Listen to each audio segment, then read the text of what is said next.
Welcome everyone to this exclusive Insurance WebEx webinar. My name is Bill Cates. No, not Gates. Yeah, I missed it by one letter. So here's my thinking on that. Bill Gates may have a lot of money. Bill Cates is going to help you make a lot of money. I hope you don't mind that distinction. We still have a few folks joining, but we're going to get started. Don't want to penalize those of you who did come on time. So, like I said, this is an exclusive web class for Insurance WebEx. My new friends and partners over there bring a lot of value to you guys, and so I'm happy to be part of that and see if I can bring a lot of value to you right now. I hope you're ready to take lots of notes. I hope you have a pen ready and a paper ready, unless you're driving and just listening. Otherwise, I hope you're ready to take a lot of notes because it's going to be very high content. This is not a come on to try to sell you something. This is high content. You're going to walk away with some good stuff. If you like a slide, take a photo. All right, not that kind of photo. Take a photo of the slide, do a screen capture, and then we're going to be recording this. And oh, don't get distracted. You know, just turn off your phone, silence your cell phone, turn off your email. Let's make sure that we stay focused here. We are recording this, and WebEx will have the link. I'll also be able to send you the link, and we'll go from there. All right. So if you have questions at any point in time, please type them into the question box. I'm going to look right now. We've got nothing there at the moment, but I'll glance from time to time, and near the end, we'll also look and see if there's other questions that are coming in. My email address right there, billcates@referralcoach.com. If you have a question an hour from now, or a day, or a week, or a month, or a year, just shoot it over to me. I'm happy to help in any way I can. We have a free resource. If you go to referralminute.com, you can get weekly tips. Once a week on Thursday, we come out with some real good, I believe, content that'll help you. Just go to referralminute.com.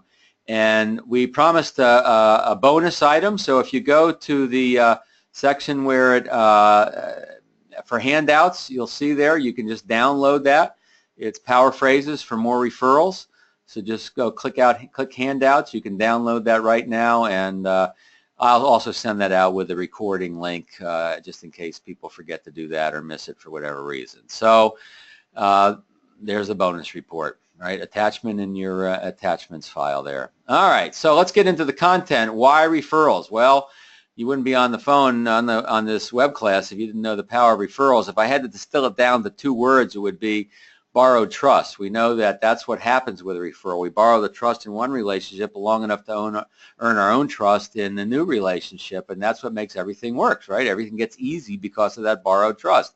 So because you have higher trust from the start, pretty much everybody in this call is in the financial world, so the ability to move up the financial ladder is there because of higher trust. It's obviously easier to set appointments and a higher conversion ratio from prospect to client. Stronger loyalty, persistency rates with insurance policies are higher when clients come in through referrals. And one thing that we've noticed is that clients that come into a practice through referrals are 2.5 times more likely to give referrals. It kind of makes sense because that they'd be predisposed to give you referrals because you met them that way. And what happens over time is a critical mass of people that you meet through referrals come into your practice. Everything gets easier and easier and easier. I love this quote from Zuckerberg. You know, you could call him the king of social media. He says, nothing influences people more than a recommendation from a trusted friend, right? A trusted referral influences people more than the best broadcast message. Look, I'm not telling you to not do social media and get involved in LinkedIn and all of that. I'll talk a little bit about that as we go today. But doesn't it make sense to make sure you master the age-old referral process? This is how someone would prefer to meet you. So it makes sense that we make sure we master this, right? And not just referrals, but introductions, right? These days we got to get connected. The days of getting a name and a phone number and reaching those people, hey, call George, use my name, tell him I told you to call him.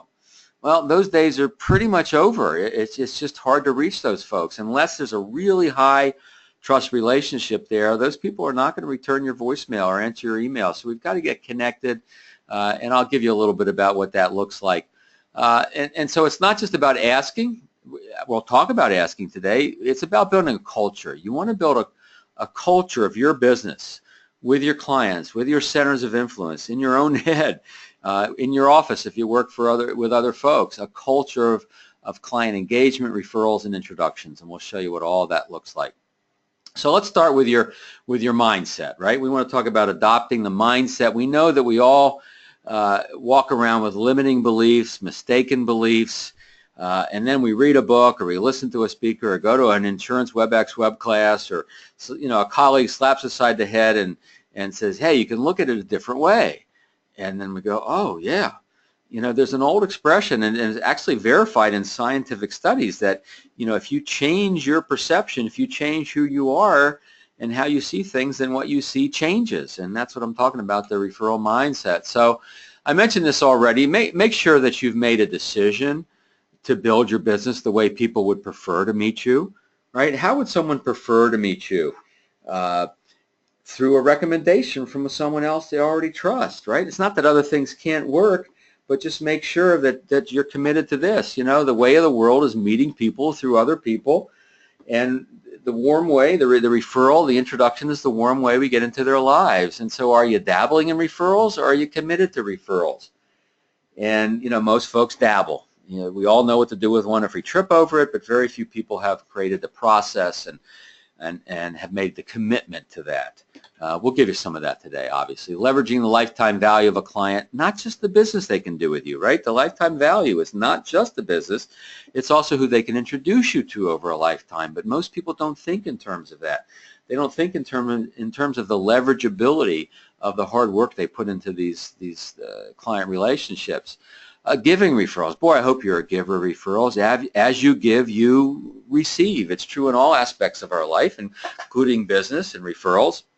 And yet a lot of people don't like to give referrals. There's a little risk in giving referrals. I was doing a presentation for a firm in February in Nashville. We did some one-on-one coachings afterwards with some of the top producers, and one of the top guys, probably the top guy in the company, sat down. He says, Bill, I appreciate your presentation, and I think I figured out why I don't like to ask referrals. I said, well, lay it on me. He says, well, I don't like to give referrals. I said, yeah, you figured it out, right? Think about it. If you don't like to make connections, if you don't see yourself as a connector of people and helping people through giving connections, then how are you going to create a culture where people are willing to take that little risk and refer people to you? Right? So one of the best ways to get referrals is to give referrals. And when I say give referrals, it's not necessarily introduce your clients to prospects for their business. Well, while that's relevant and that could be great, just all kinds of ways of connecting resources with each other. So make sure you're in that habit of giving referrals and making connections. Having a process to generate referrals. We'll give you a process here today. It's like playing pool. If I play pool, if you play pool, it's like I got the cue ball, the 4-ball, the side pocket. I'm aiming the cue ball to hit the 4-ball into the side pocket, trying to make the shot, right? But I'm also trying to do something else. I'm trying to leave that cue ball in position for the next shot. In pool, they call it the leave.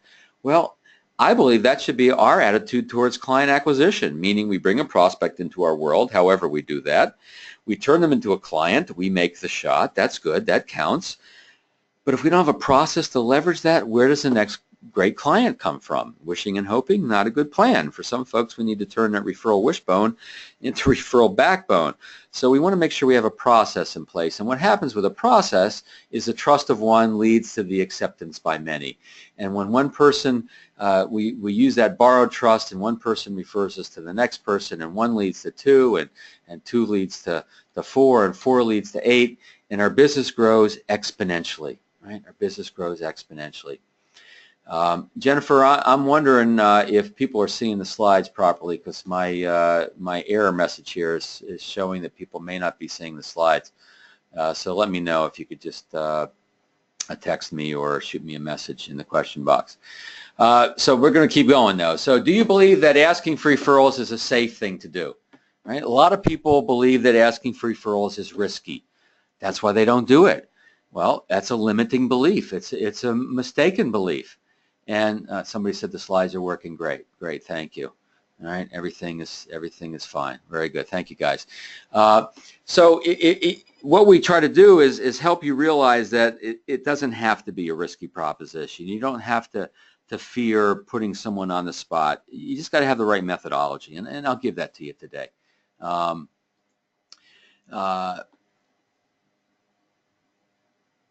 All right, here's a question that's not relevant yet, so we'll get to it, I promise. All right, so let's keep going. Please remember this. This is a little fun thing I like to share when I do a live presentation. Cold calls are God's punishment for failure to get enough referrals, right? So if you or anybody stuck in cold call hell, please make sure that you send them to referralcoach.com. We'll help them out. So when I do a live presentation, I always say to the audience, let's fill this in together, right? I blank to get referrals. What fits here for you? And invariably the first one that gets called out is I love to get referrals. And then invariably somebody says, I beg to get referrals. I say, no, this is a non-begging zone. Occasionally I hear I forget to get referrals. And so when someone tells me they forget, what they're really telling me is they lack the confidence, because this is not rocket science. This is just a matter of having confidence in your process, and hopefully I can boost your confidence around this. But let's try this one on for size. I expect to get referrals.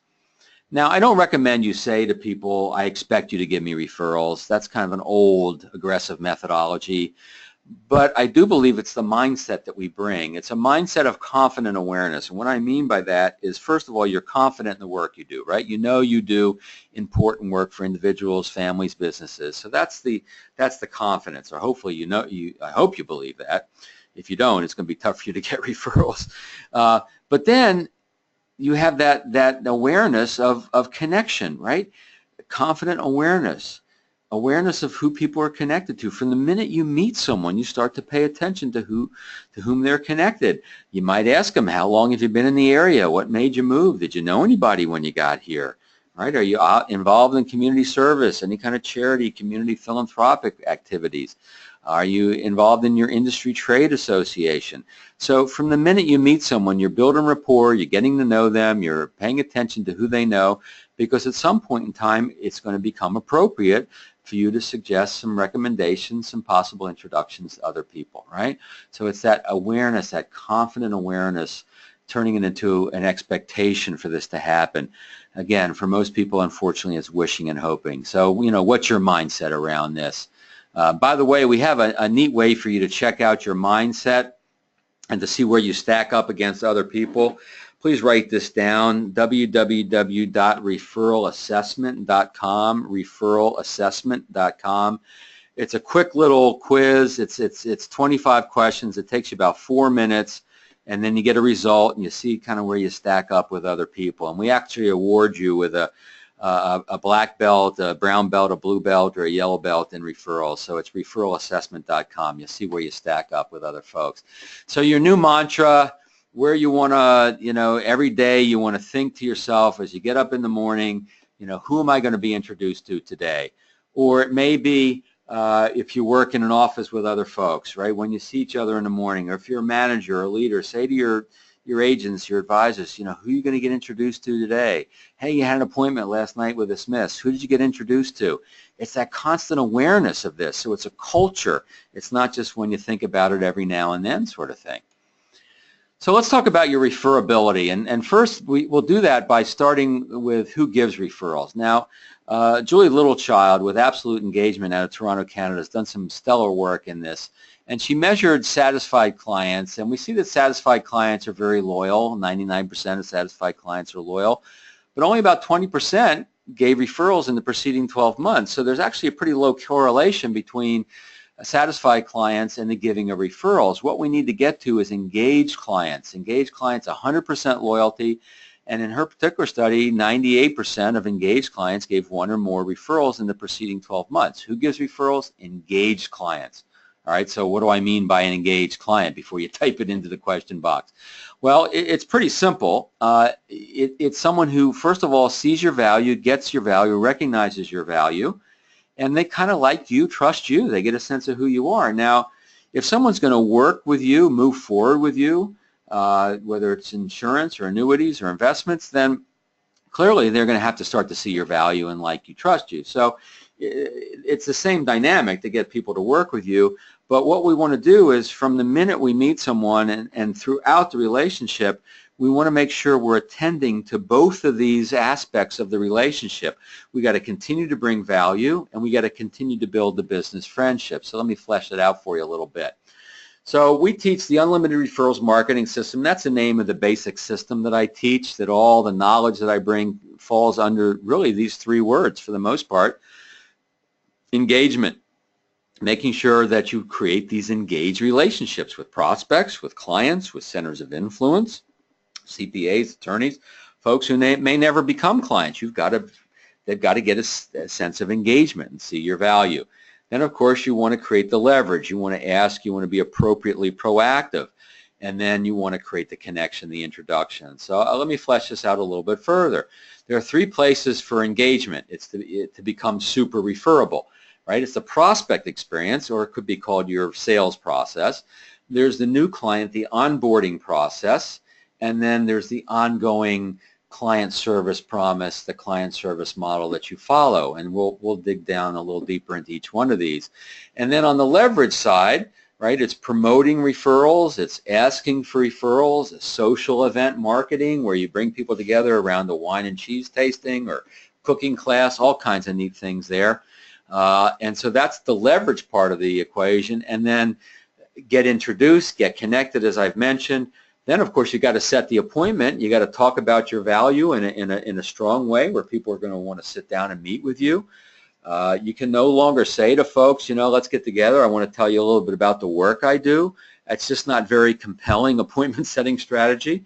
And then, of course, you got to acquire the new client. So that's the different places of being appropriately proactive.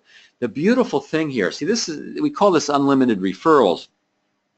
That's not just a marketing phrase. That's just not a pie in the sky. This is really possible.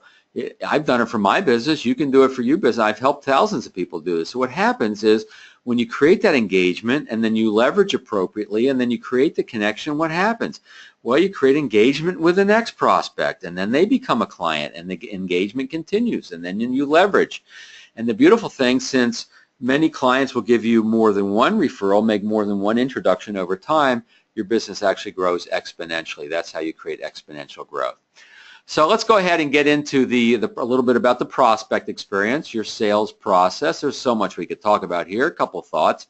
First of all, I think that you want to make sure that you know the power of asking questions, right? Because you want to learn about their situation and you want to tailor your recommendations to their situation, of course. But you also want to ask questions that actually bring value, that the question itself brings value. Right, so here's a simple one. I learned this from Dan Sullivan with Strategic Coach. He calls it the R factor question. He puts the number 3 in here, but really you could put any number related to the prospect that you're sitting in front of. If we were meeting 10 years from today, 5, 20 years from today, what has to happen for you to, to be in place for you to feel good about your financial situation? And you're helping them get clear on their vision, and that's a question they may not know the answer to. But what does it do? It brings value. It teaches. So you want to make sure you're not just asking questions that get to know people and tailor your recommendations. You're asking questions that actually bring value.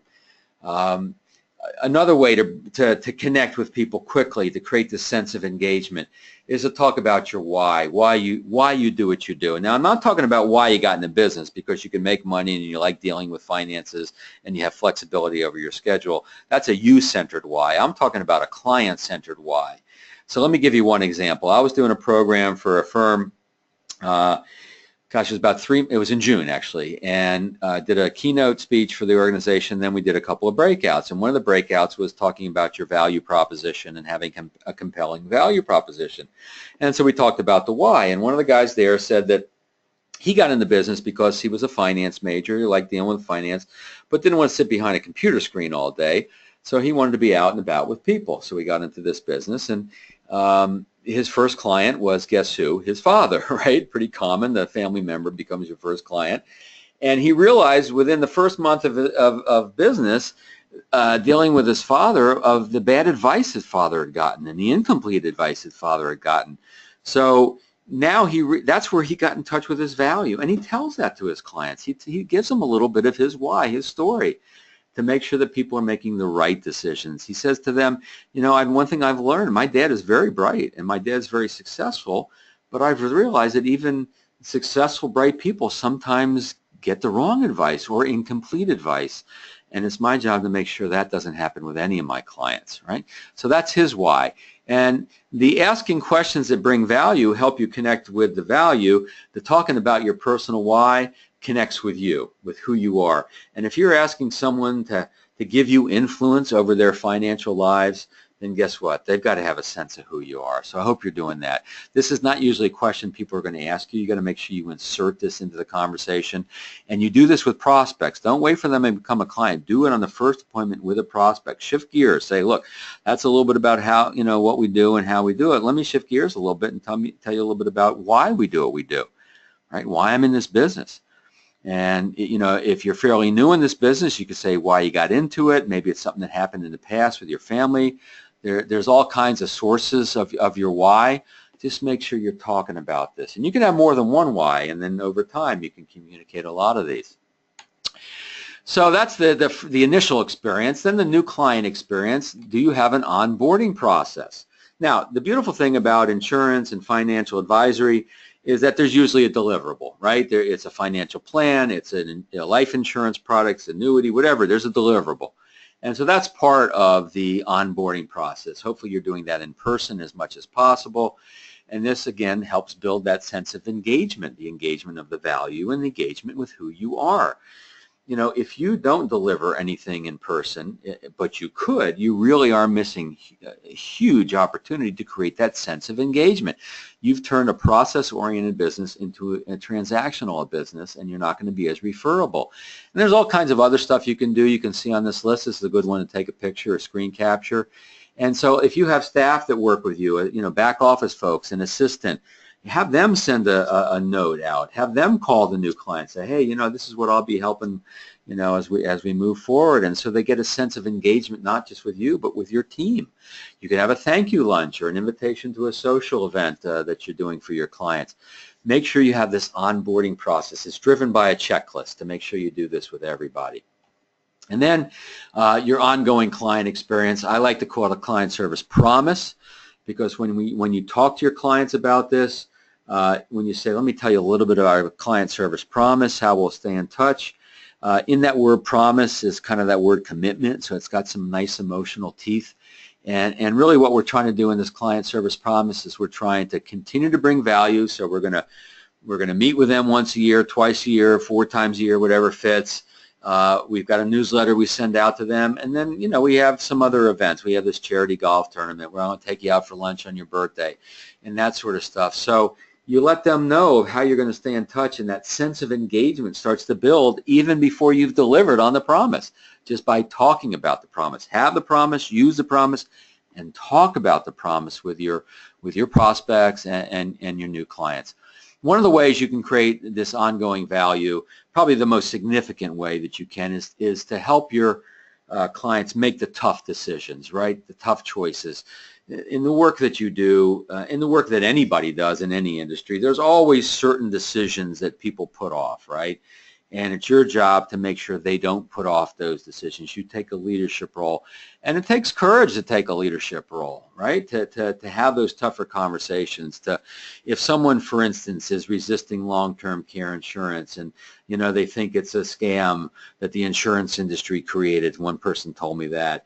A doctor actually that doesn't think it's necessary.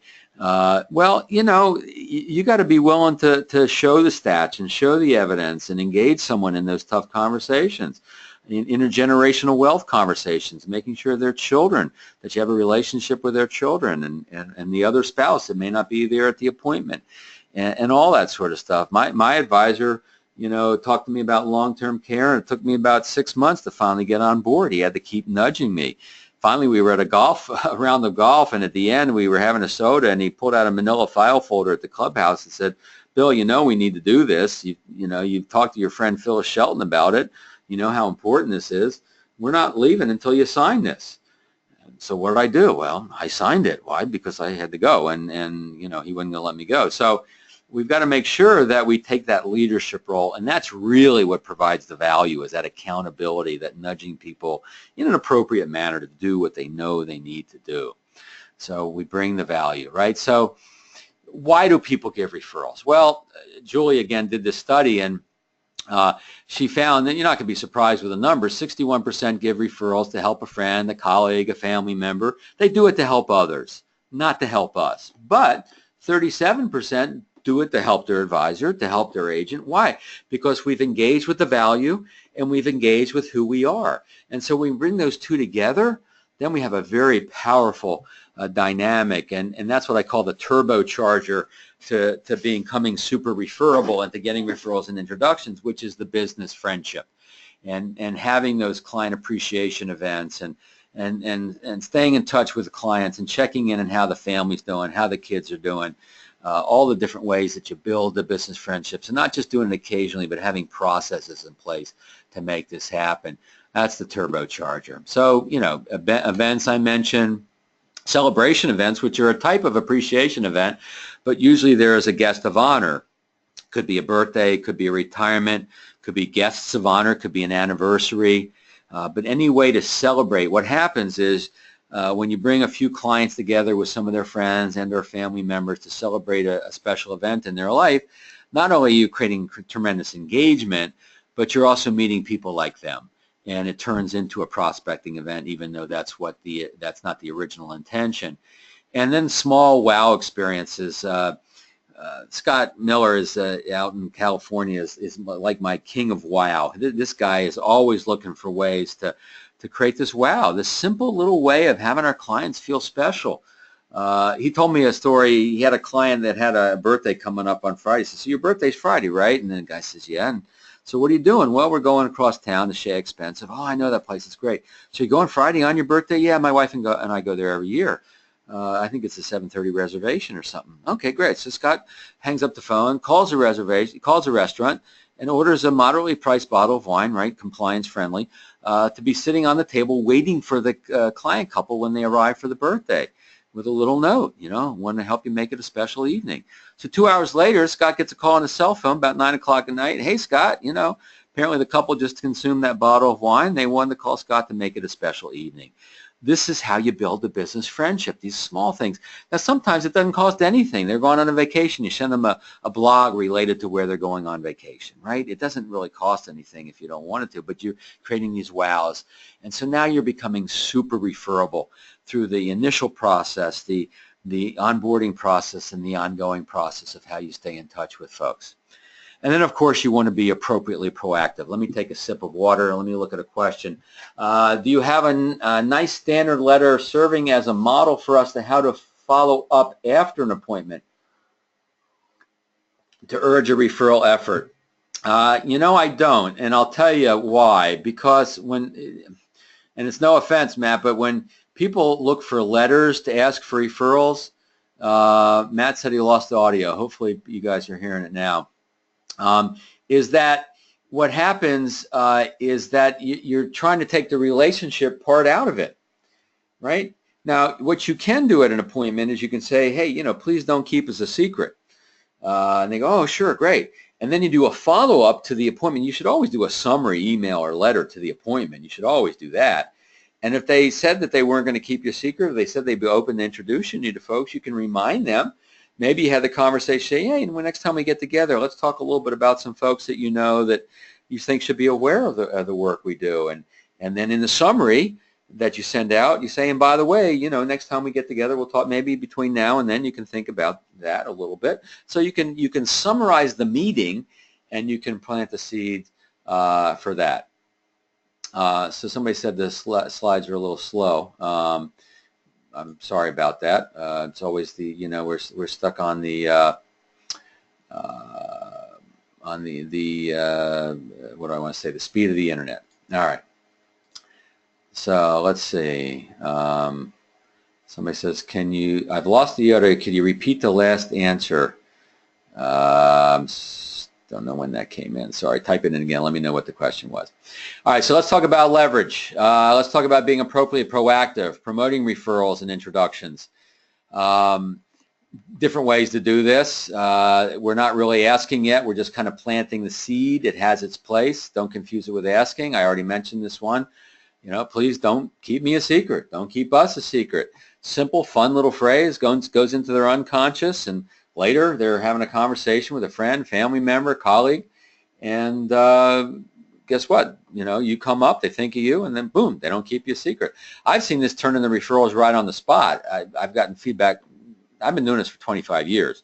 I've had many, many, many financial professionals tell me they just start to say, don't keep me a secret, don't keep us a secret. Client says, hey, this is great, appreciate the work you're doing. Yeah, great, please, don't keep this important work a secret. Oh, I know somebody I can introduce you to. So sometimes all you gotta do is just nudge the process a little bit. Now this has a little smile to it. There's a little humor in this. So if you don't have a sense of humor, don't use this one. We'll give you another one. Never too busy to see if I can be a resource for friends, family members, colleagues, right? Let your clients know that you're just never too busy. That you're never too busy to be a resource for them. Now, if you're a veteran, you'll see that the qualifier here is never too busy to see if I can be a resource, right? If you're a veteran, you want to always be in a qualifying mode.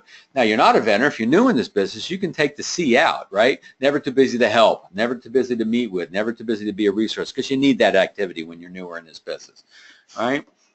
And I see the questions come in, and we will get to them, I promise. I just want to make sure we cover the material. So here's another thing you can say. This is a great thing to do. This you can do on the very first appointment with a brand new prospect. And you say, George, as we start this process, let me alert you to something that happens quite often. I'm going to start asking you some questions, and we'll be talking about a lot of different things. And it's very common for folks to think of other people in their life, and they wonder, should my parents, did they go through a process like that? Or are my kids old enough to experience this? Or, my brother and sister-in-law really should go through this. It's very common. So if it happens, let me know. We'll finish the process for you, obviously, but we'll talk. Does it make sense for you to introduce me to your brother and sister-in-law? And we'll craft an approach that feels comfortable.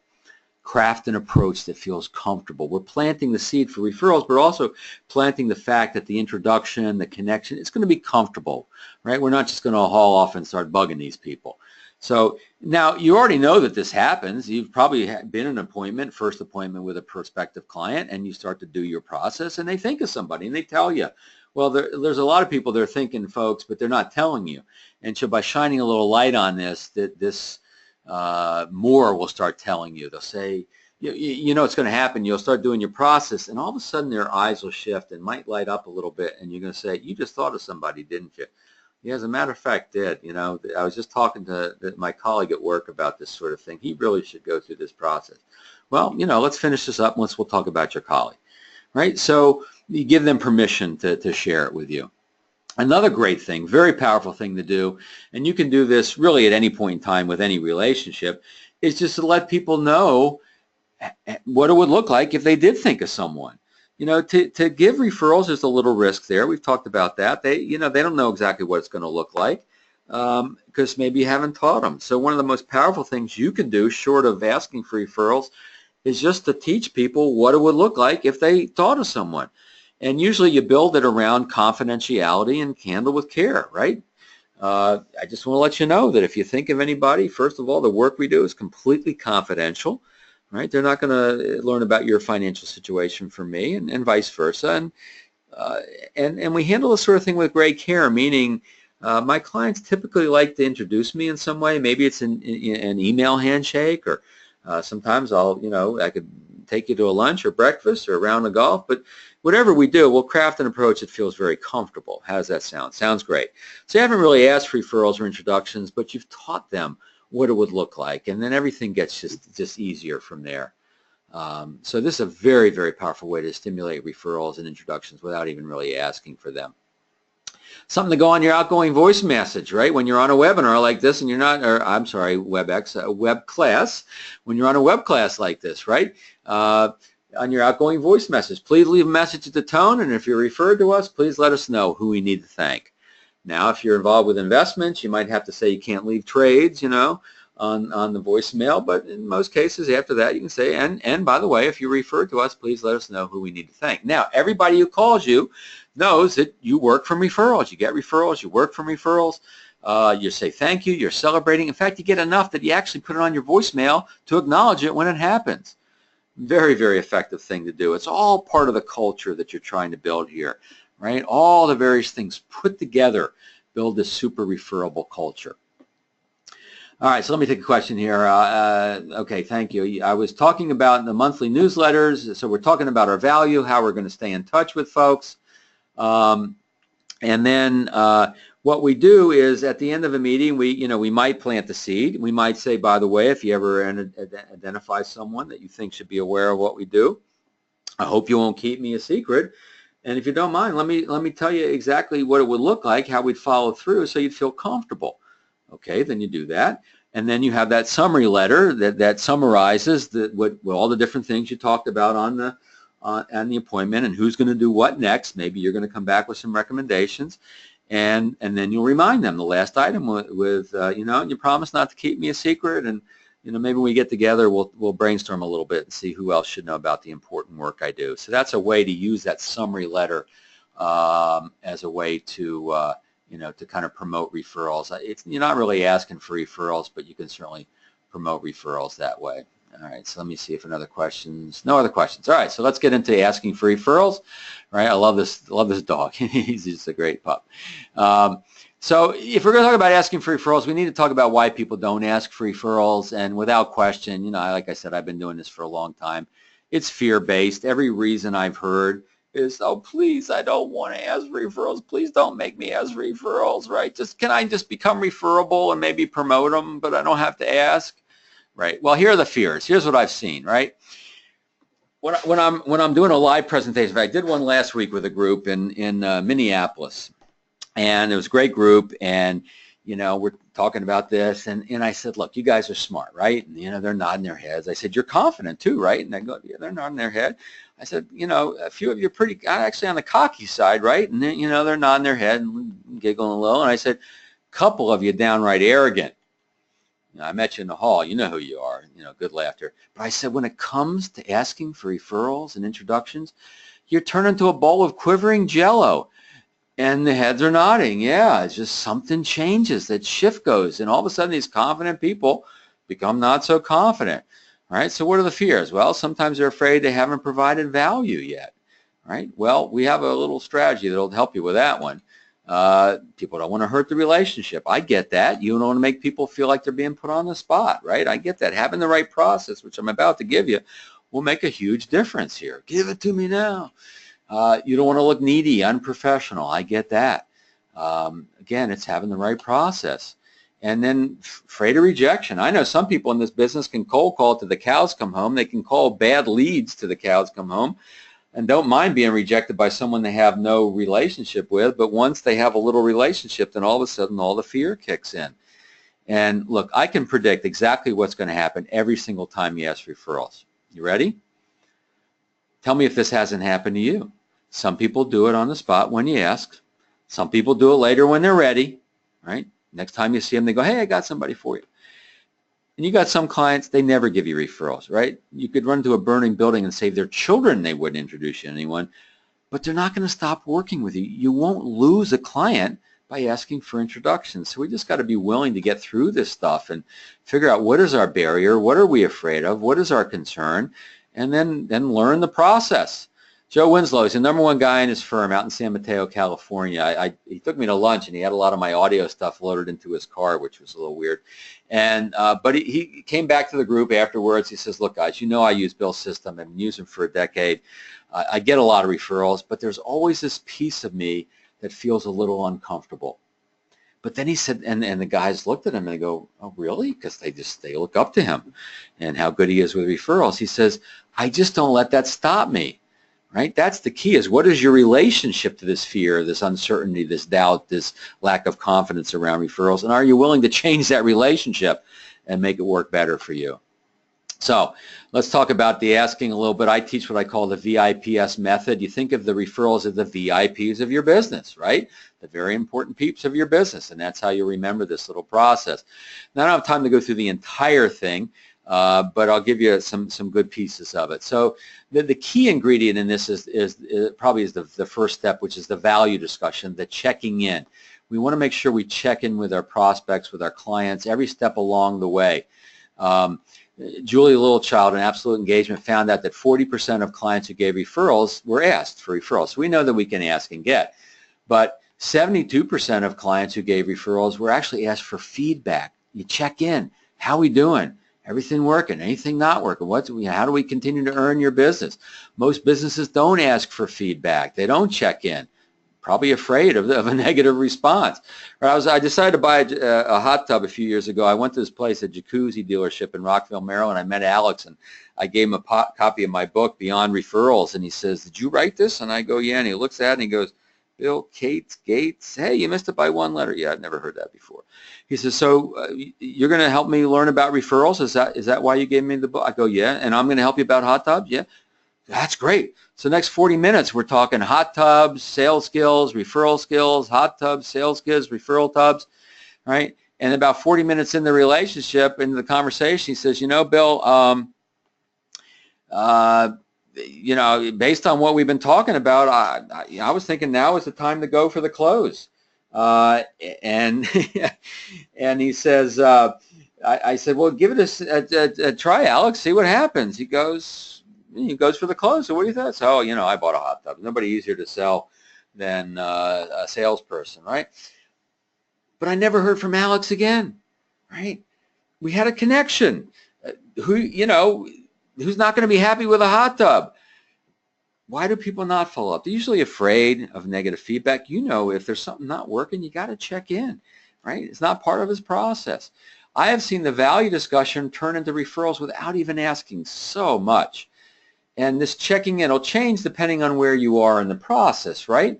We know it'll reveal any problems. If there are little problems, it'll bring the value to life, creates introductions. I was coaching a guy last summer, in fact. His name was Bill as well. And so one of the first things we do usually in the coaching relationship is we talk about this value discussion, get people doing this a little more often. He had a client. He was talking to this client, high-level client, does the value discussion near the end of the appointment. The client says, "Bill, I was hoping we could meet a little bit more often. Once a year just doesn't feel right to me. I'd like to meet at least twice." Can we? "Oh, absolutely, sure." Now, had Bill not done this value check-in, this client, this high-level client, would have left without even mentioning it, right? Some people just, for whatever reason, maybe he would have forgotten that he wanted to bring it up. And so he would have had a client that was less satisfied than they wanted, right? So you got to check in. So it varies, like I said, with circumstances. First, second meeting, we've covered a lot today. What are one or two of the most important things we talked about so far? Could be that. A decision to work with you. You've made an important decision. We talked about a lot of things. What tipped the scales for you? What made you decide to move forward with this important work? And now they're reinforcing their own decision to work with you. They're reinforcing your value. You're becoming referable, right? Delivery of a plan, a policy, some other deliverable. We've been through a process to get to this point, have we not? Can you tell me the value you feel you've gotten from the process? What does the VIPS stand for? Well, that slide's going to come up again in a minute, so you'll see it. Promise. All right. The V. We're on the V now, which is the value discussion. Review meeting. Let's put the market, economy aside for a minute. Let's talk about something we can control: our communication, our overall working relationship. Is there anything not working that I should know about? And what is working? How do we continue to earn your business? So we're checking in on a regular basis. And this is what creates a huge sense of engagement with our value, with us as individuals. And it's engaged clients who give referrals, right? Ann McCollum got a $1.3 million client just from the value discussion, just by checking in. I was in Baton Rouge a couple years ago. Boy, they got hit hard, have they not? I don't have a photo of Jerry, so I drew a likeness. 41 financial professionals in the room. We wish everybody at Baton Rouge a successful recovery from their tragedy down there. The manager loved the value discussion. He says, "Look, guys, we got some end-of-year money here we got to use. $250 for everybody who does 12 in-person value discussions in the next 6 weeks." Well, 16 advisors completed the assignment on time. They had generated 132 unsolicited introductions just through the value discussion. Please, guys, if you get nothing, just make sure you're checking in more often, and then maybe planting a seed. "Great, I'm glad to see the value. Please don't keep us a secret." "Great, I'm glad I got a happy client. Please, I'm never too busy to see if I can be a resource for other people you care about. I'm glad I got a happy client. And by the way, if you ever identify someone you think should know about the work we do, let me share with you what it would look like, how we'd handle it so you'd feel comfortable," right? Minimum behavior from now on. So here, back to what this stands for, value discussion, V. I, treat it with importance by being confident, by having a process, right? By saying, I'm glad you see the value. I've got an important question to ask you. What we want to do with permission to explore, permission to brainstorm, is we want to create this a non-pushy process. You know, the old style is assuming. The old style is what they call the affirmative, right? Have you found value in the work we're doing? Yeah, great. Who do you know? No, no, no. We got to soften it up a little bit so people don't feel pushed into something they don't want to do. So that's a permission to brainstorm, explore, and then coming prepared, suggesting names, categories, coming prepared, letting them know you've come prepared, right? One way to come prepared is through LinkedIn, right, in the LinkedIn profile. And there's so much I could do a whole web class on this, but we don't have time. So I want to tell you about it. It's a free tool. It's yours for free. I wrote it with Claire Aiken out on the West Coast, who's specialized working with financial professionals on LinkedIn. And so we wrote this. If you go to LinkedInReferralOptimizer.com, right there on the screen, LinkedInReferralOptimizer.com, you'll get this report. It's about 10 pages, easy read. It's got a checklist, and it'll show you how to use LinkedIn and how to use LinkedIn to ask referrals so it doesn't look like you're stalking, right? That's the concern that people have. I don't want to look like I'm stalking. So this report will teach you how to do that. So LinkedInReferralOptimizer.com. And don't forget to download the Power Phrases report, just going to the attachments on the screen there, and you can download that right away. If you have trouble, just shoot me an email. Let me know, and connect with me on LinkedIn if you want. I'd be happy to do that. We also post value on LinkedIn. If you look up Bill Cates on LinkedIn, I guarantee I'm probably the first one that shows up. Look, you guys are sitting on a gold mine of opportunity, and to mix metaphors, gold mine with low-hanging fruit, the low-hanging fruit for you is this: clients who love you, right? You could bumble through this VIPS. They love you, right? They'll feel sorry for you and still give you referrals. It doesn't matter because they love you. That's the path of least resistance for you or for them. And anyone who's already given you a referral, go back to them and say, hey, I just learned this methodology. Can I try it out on you? And they'll go, yeah, sure, right? Because they already think you're referable. They've already been willing to do this. So just go back to those people, right? Now, you certainly want to go to your A clients, the clients you want to clone, but maybe practice a little bit with the clients who love you, practice with a colleague, practice with someone who's already given you referrals, made introductions, and then you go from there. And please have fun with this process. I'm looking to see if any other questions are coming through, and they're not, so I'm just going to keep going. Please have fun with this. Let me tell you, Art is a financial professional in Baltimore. Art is a fun guy. His clients get used to him having fun. He says, we're just brainstorming here. I'm looking for about 100 people. His clients go, Art, 100 people? You got to be kidding. We don't have time. I don't even know 100 people. Art goes, all right, too many. How about 4 or 5? Oh, okay, now you're talking. Right? So he's having fun with this. It takes all the tension that he or they might feel. Doug is a financial advisor in Omaha. He says, we're just brainstorming here. First of all, I got to ask you this. Do you know any lottery winners? And the clients laugh and they go, no, Doug, we don't know any lottery winners. All right, we're just brainstorming here. I got a couple ideas I want to run by you. Right? He comes prepared with a few ideas. Right? So someone says, where are the attachments? Well, there should be a thing that says attachments. Or handouts. Maybe it says handouts for you guys, and then it just says it's the power phrases for more referrals. And I will follow up with an email, and I will attach that or give you a link to it. So don't worry, we'll make sure you get that. Let me get back to the question. Sorry, there's lots of clicking here with this. All right, so make sure you have fun with this, and you got to know how to get out of this conversation, right? I wouldn't teach you how to get into this without an escape plan. So I like to call it the emergency exit. And it's really quite simple. You just exit with confidence. You exit by planting a seed. You say, look, George, that's great. If you identify someone you think should know about the work I do, please, don't keep me a secret.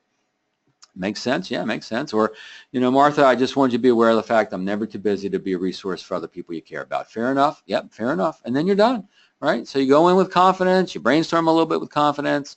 You back off with confidence. Oh, now how to avoid referral objections, right? This is a strategy some of you guys have mastered. Pretty much don't ask. I mean, it works every time, right? If you ask, they can say no. If you don't ask, the answer is always no. Look, if you work for an organization where you have conferences, whether it's agency meetings or any kind of meeting, I love to come out, love to speak.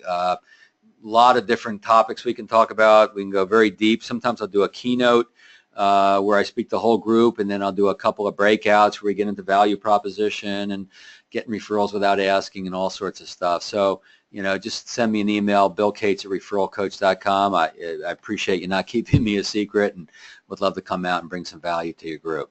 Have a lot of fun, bring some value. So let's talk about 3 places for leverage, right? Get introduced at appointments, acquire. Well, we have time to talk about getting the introduction. So let's do that. Now, the Food and Drug Administration, when it's approving a drug for the market, it's looking for 2 things. Is a drug blank and blank? Do you know the answer? Some of you do. Is it safe and effective, right? We want the drug to be safe and effective, obviously. Affordable would be nice. There's another thing in the news about a drug company raising, the EpiPens by 600% in 4 years. Crazy, right? But we want it to be safe and effective. That's what we want for introductions. We want the introduction to feel safe for the parties involved. And obviously, we want to pique the interest of our new prospect, right? So how do you make this safe and effective? Well, you collaborate together. The days of just walking away with a name and a number are pretty much over. I had veterans come up to me when I first started talking about creating introductions. He said, so now you're telling me that I've got to have my client do my work for me, right? The old school thinking, and it did work back then, was, call George, use my name. Great, right? It's up to the agent, up to the advisor to make that happen. But we just know that doesn't work anymore. So we got to get connected. Learn as much as you can about the new prospect. The more you learn about the new prospect, the more you can create a compelling reason to get together. You're going to have a better phone call. Obviously, in person is best if you can make that happen and it fits your business model. Around the golf, breakfast, lunch, whatever events that you put on. Email obviously is very efficient, but make sure you're making an email handshake. That's the best kind of email introduction, right? Certainly you want to be CC'd, but rather than having them say, hey, George, Bob Smith has done some great work for me, take his call. Laura Jones has done some great stuff, you should take her call. Well, that's better than nothing, but if you're CC'd on that, then you can follow through. But what you really want is, George, meet Laura, right? She's great. She's opened my eyes to some stuff I didn't even think about. Laura, George is one of my best friends. Follow up. I know he'll talk to you just because I asked him to, right? Short, quick email handshake, right? By the way, one more quick thing on the email is don't try to go for an in-person appointment from an email. I was just coaching someone the other day. They were trying to go too far, right? The purpose of the email is to try to get an in-person meeting. No. Purpose of the email is to try to get a quick phone call, 10, 15-minute phone call.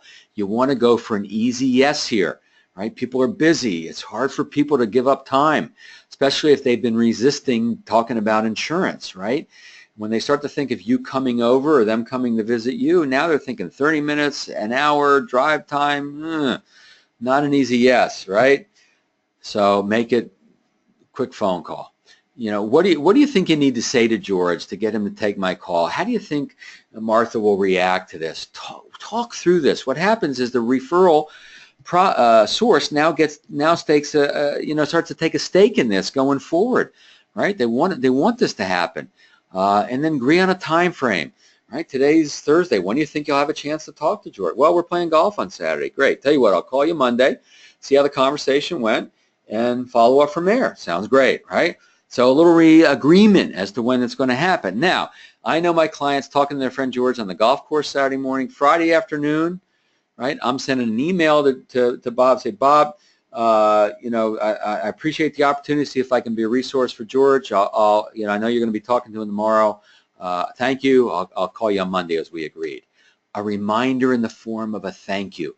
Very few people think about doing this, but when you agree on a time frame, then you've kind of earned the right, and then you have a reason to remind them, but you're reminding them by saying thank you, right? Hey, I know you're talking to George tomorrow. Thank you. I appreciate the opportunity. I'll call you Monday as we agreed. It's just such a simple thing, but most people don't think about doing it, right? And then the final thing I want to talk about, I'm not seeing any questions coming in. And I'm always here for you, Bill Cates at referralcoach.com. I'll show you that again in a minute. How you receive the referrals you get, critical. to creating a process that people will trust, so they'll give you more referrals, right? They got to trust your process. I call it referral trust. So the T stands for treat the prospect like royalty. Look, even if they don't become a client, they're still going to talk to their friend, right? You got to make sure the good feedback goes back to them. So you can't be too pushy. You got to make sure you lead with value, all of that good stuff. Respond immediately. Referrals have a short shelf life, right? You don't wait. I used to wait a little bit. I used to, wait till later in the day. No, people appreciate following up quickly. And then what also happens is sometimes if you wait too long, then you lose the referral and you think, what am I going to say? And all of this, it falls through the cracks. So respond immediately. Update your referral source. Keep your referral source in the loop. Let them know what's happened. Hey, George and I talked. We got a meeting set up for next week. Thank you very much. Just keep them in the loop. If you're having trouble reaching the new prospect, let the referral source know that. And don't wait 6 months or 4 months. A couple of messages over a couple of weeks, and then call them up. Hey, what should we do next? You always want to say thank you for referrals. Handwritten note would be minimum. I like the little gift, a little something. These days I go on Amazon.com. I just did it 2 days ago. A guy went to Virginia Tech, so I bought him some Virginia Tech coasters, and they're going to arrive in my office probably today. I'm going to write a note, put it in there, send it off to him. Right? If you can hand deliver it, even better. And then the most powerful thing is when you get your new client to thank the old client. I got to change the slide on that because I was doing with an organization, a fraternal organization that used the term member, right? If any of you work for a fraternal organization, you know what I'm talking about. So, but either way, client member, get the referral source, the new person to thank the other person, right? Hey, here's what it goes like this. Client A gives you a referral to prospect B. You thank client A in some nice way. But then prospect B becomes client B. You want client A to go back. When are you going to talk to Bob next? Well, we talk every few days. We thank him for both of us. He needs to know he did a good thing. Here's the best way, most powerful way, and we're going to kind of wrap it up on this one. George, I was thinking about taking Bob to lunch to say thank you for the introduction to you. I got a better idea. Let's both take him to lunch. I mean, I'll pick up the tab, but the thank you comes from both of us. What do you think? Oh, it sounds like a great idea. Now you got new happy client taking old happy client out to lunch, and they're talking about you and other people they know, right? Brings the whole process full circle. Very powerful thing to do. So don't forget to go to LinkedIn Referral-Optimizer.com and get this report that Claire and I put together for you guys. Make sure you subscribe. By the way, if you get the LinkedIn report, you'll automatically get the tips. If you don't want the LinkedIn report, go to referralminute.com. We kind of covering it in that way. Don't worry if you put your email in twice, you're not going to get double, right? Our system can tell, and you're only going to get the one, so you don't have to worry about that. Here's a question. So what does the S stand for? S stands for, in the VIPS, is suggest names and categories. Value discussion.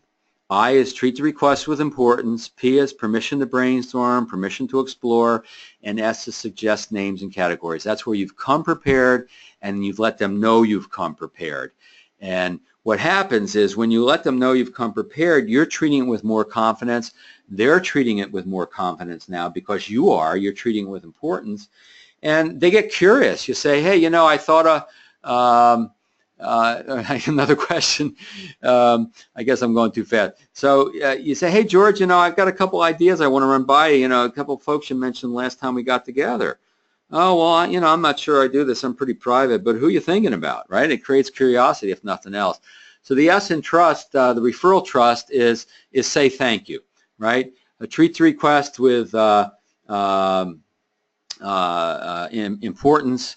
Respond immediately, update your referral source, say thank you to the referral source, and then final T is get the new client to say thank you, T, thank you to the referral source.